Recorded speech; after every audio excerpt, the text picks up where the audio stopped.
एक डरावना संगीत बजता है। मध्य प्रदेश के एक छोटे गांव मलवासा में अंधेरा जरा गहरा था और चांदनी कुछ ज्यादा ही चुप। वहीं एक औरत मालविका माँ बनने वाली थी। पूरा गांव खुश था, पर मालविका की कोख में कुछ और ही पल रहा था। जन्म की रात बिजली कड़कने लगी, पेड़ झूमने लगे और कुत्ते रोने लगे। जब बच्चा पैदा हुआ, मालविका बेहोश हो गई, पर बच्चा रोया नहीं।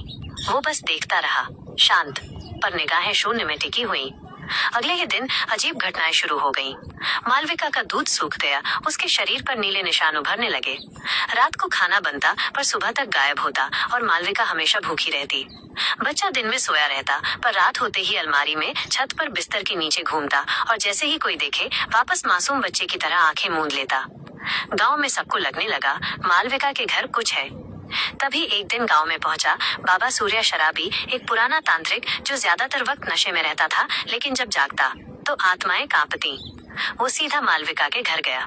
जैसे ही बच्चे को देखा, उसकी आंखें लाल हो गईं। ये बच्चा नहीं, ये कोख से निकला शैतान है। बाबा सूर्या शराबी ने बच्चे को वश में करने के लिए तांत्रिक मंत्र पढ़े। एक रात शमशान ले जाकर उसे गाड़ दिया गया, लेकिन अगली ही सुबह वो बच्चा फिर से पालने में था। ऐसा कई बार हुआ। हर बार वो शमशान में गाड़ा जाता, पर हर बार लौट आता, कभी दीवार के भीतर से, कभी आईने में से निकलकर। बाबा सूर्या शराबी टूटने लगा था, लेकिन एक रात जब वो शराब के नशे में तंत्र साधना कर रहा था, तो उसे एक संकेत मिला, वापसी उसी रास्ते से होती है जिससे तू गया हो। राह बदलो, राह छूटेगी। अगली बार बाबा सूर्या शराबी ने वही किया। बच्चे को तांत्रिक बंधन में बांधा, श्मशान ले गया और लौटते वक्त गांव के पुराने रास्ते से आया। एक लंबा टेढ़ा भूल भुलैया जैसा रास्ता, और पूरे रास्ते में राय, जो एक प्रकार का मसाला होता है, उसे बिखेरते बिखेरते घर आ गया।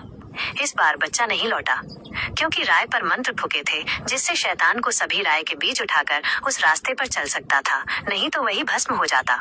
इस बार बच्चा नहीं लौटा। घर में खाना बचने लगा, मालविका के निशान मिटने लगे, पर गांव में रात को कभी कभी एक अजीब सी हंसी गूंजती श्मशान के उस ओर से। डरावना संगीत खत्म होता है।